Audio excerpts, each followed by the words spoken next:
एक रात, कुछ घंटे और 70 लाख रुपए हवा में।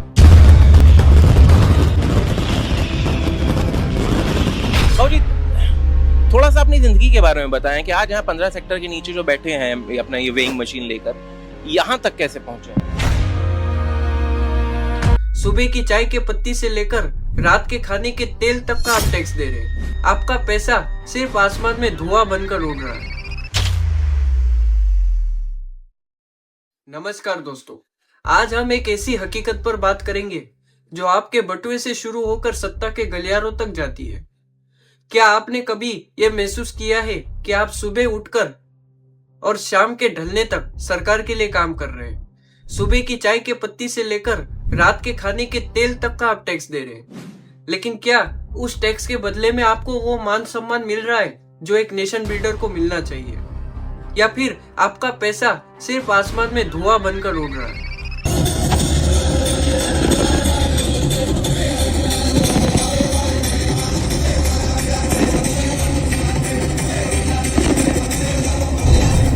अभी हाल ही में इंदौर में एक खबर आई। बीजेपी विधायक गोलू शुक्ला के बेटे की शादी, खबर के मुताबिक 70 लाख रुपए के पटाखे फोड़े गए। एक रात, कुछ घंटे और 70 लाख रुपए हवा में। अब आप सोचिए, एक औसत भारतीय अपनी पूरी जिंदगी में इतना नहीं कमा पाता जब एक देश का जनप्रतिनिधि का परिवार इतनी बेतहाशा से फिजूल खर्ची करता है, तो जनता के मन में चुभन तो होती है। सवाल यह नहीं है कि उनके पास में पैसा कहां से आया, सवाल यह है कि क्या जनता के गरीबी के बीच ऐसा प्रदर्शन नैतिक है? और जी, कहाँ से हैं आप? डिस्ट्रिक्ट आगरा से। क्या उम्र हो गई आपकी? 2 कम 70 की है। 2 कम 70, 68 साल की। बाबू जी, थोड़ा सा अपनी जिंदगी के बारे में बताएं कि आज यहाँ 15 सेक्टर के नीचे जो बैठे हैं अपना ये वेइंग मशीन लेकर, यहाँ तक कैसे पहुंचे? मध्यम वर्ग आज एक सैंडविच बन चुका है। Direct tax, indirect tax, cess और सरचार्ज। जब सड़क पर चलता है तो टोल देता है, घर लेता है तो स्टैंप ड्यूटी देता है। सरकार कहती है कि देश बन रहा है, लेकिन क्या एक आम आदमी का घर भी बन रहा है? अब बात करते हैं शीर्ष नेतृत्व की। प्रधानमंत्री मोदी के कार्यकाल में भारत की वैश्विक छवि बहुत मजबूत हुई है, इसमें कोई शक नहीं है। लेकिन इस ब्रांडिंग की कीमत क्या है? पीएम के विदेशी दौरे, उनके विशेष विमान एयर इंडिया वन और हजारों करोड़ के विज्ञापन में जो पैसा खर्च होता है, उस पर अक्सर बहस छिड़ती है। जब आम आदमी 100 रुपए का पेट्रोल भरवाता है, जिसमें आधा हिस्सा तो टैक्स होता है, तो वह ये उम्मीद करता है कि ये टैक्स का पैसा किसी विज्ञापन में नहीं बल्कि अस्पताल और स्कूलों में लगेगा। ये सर है, मेरी कॉपी ले लिए हैं। मैंने क्या बोला कि ये बिल्डिंग यहाँ टूटी है।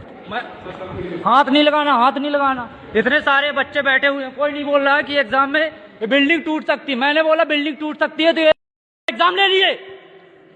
सेकंड एग्जाम था, मैंने देखा ये बिल्डिंग टूटी है। आरजीबीवी में इतना करप्शन है, कोई नहीं बोल रहा। इधर पास सब बैठे हैं, कोई नहीं बोलने वाला। मेरे ऊपर हाथ लगा रहा है ये आदमी। डायरेक्टर से इतनी बार बोल चुका हूँ। यहाँ एक बड़ा विरोधाभास देखिए, शराब की स्वतंत्रता। भारत के कई राज्यों में शराब बैन होने की मांग होती है, लेकिन कोई सरकार इसे पूरी तरीके से नहीं बंद करती। क्यों? क्योंकि दारू सरकार के लिए सोने का अंडा देने वाली मुर्गी है।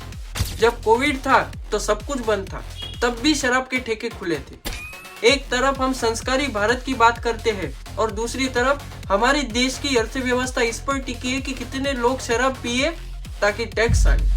क्या यही है विकास का सही मॉडल?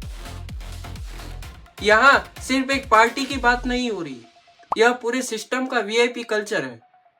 चाहे वो विधायक के बेटे की शादी में 70 लाख रुपए के पटाखे हो या नेताओं का आलीशान बंगले, जनता का पैसा पब्लिक सर्विस से ज्यादा तो पॉलिटिकल शो ऑफ में जा रहा है।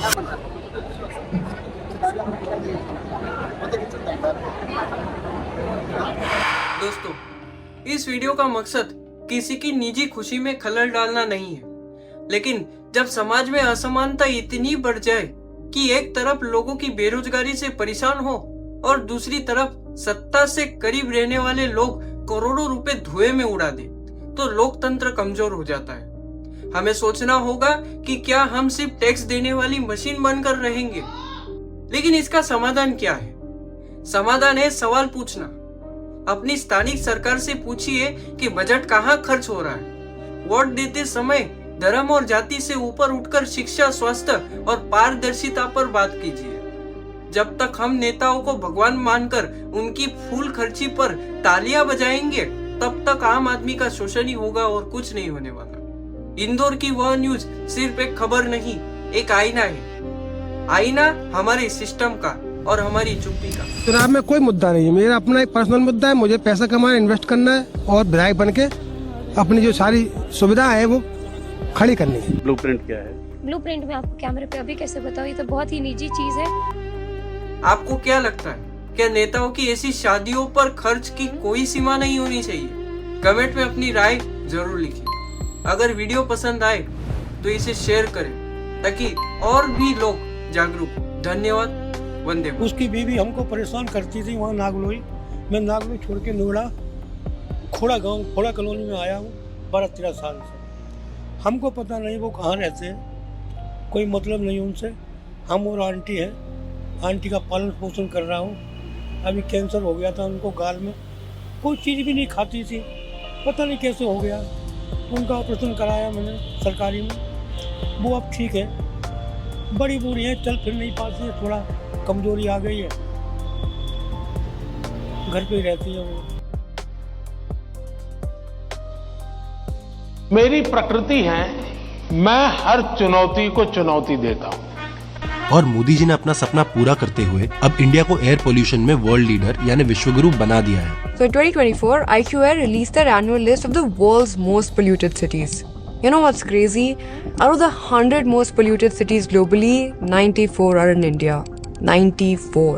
भाइयों बहनों, ये देश ऐसे नहीं चल सकता, ये देश ऐसे नहीं चल सकता है। Studies show that a child born in Delhi today will lose 8 to 10 years of their life just from breathing this air. मैं तो बच्चों वाला नहीं हूँ, लेकिन मैं आपके बच्चों की चिंता करता हूँ। और दुनिया की बड़ी बड़ी कंट्रीज इंडिया की इस अद्भुत लीडरशिप से जेलस होके अपने कंट्रीज के लिए एडवाइजरीज इशू कर रही हैं, warning their citizens of the state of health emergency due to air pollution in India.